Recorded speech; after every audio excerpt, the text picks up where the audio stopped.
पंतप्रधान नरेंद्र मोदी यांच्या दौऱ्याआधी गरिबी लपवण्याचा प्रयत्न आहे असं सचिन सावंत यांनी म्हटलं। काँग्रेस नेते सचिन सावंत यांनी ट्विट करून हा निशाणा साधलाय।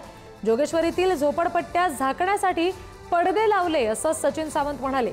मोदींच्या भेटीपूर्वी गरिबी छुपाव अभियान राबवलं जात असल्याचं टीकास्त्र सचिन सावंत यांनी केलंय। बघूयात काय नेमकं ट्विट केलेलं आहे ते।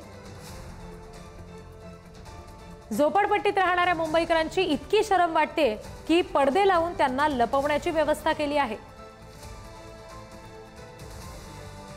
पडद्यामागे गरिबी, अस्वच्छता, कचरा, बकालपणा, लोकांचं दुःख आणि दारिद्र्य लपवाल। पण भाजपची गरिबांबद्दलची घृणा आणि माणुसकी शून्य मानसिकता कशी लपवाल? जोगेश्वरीतील झोपडपट्ट्या झाकण्यासाठी पडदे लावले। पंतप्रधान नरेंद्र मोदींच्या भेटीपूर्वी सुरू गरिबी छुपाव अभियान।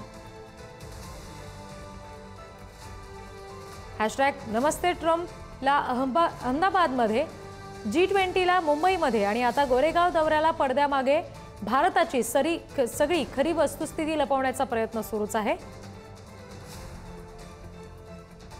मुंबईकर भाजप महायुतीचा हा अहंकार आणि असंवेदनशीलपणा सहन करणार नाहीत, जाहीर निषेध। ही दृश्य आपण बघतोय। हिरव्या रंगाचा हा सगळा पडदा लावला गेलेला आहे। जोगेश्वरीतील झोपडपट्ट्या झाकण्यासाठी हा पडदा लावलेला आहे। मोदींच्या भेटीपूर्वी गरिबी छुपाव अभियान सुरू असल्याची टीका यावरून काँग्रेसच्या सचिन सावंत यांनी केली आहे।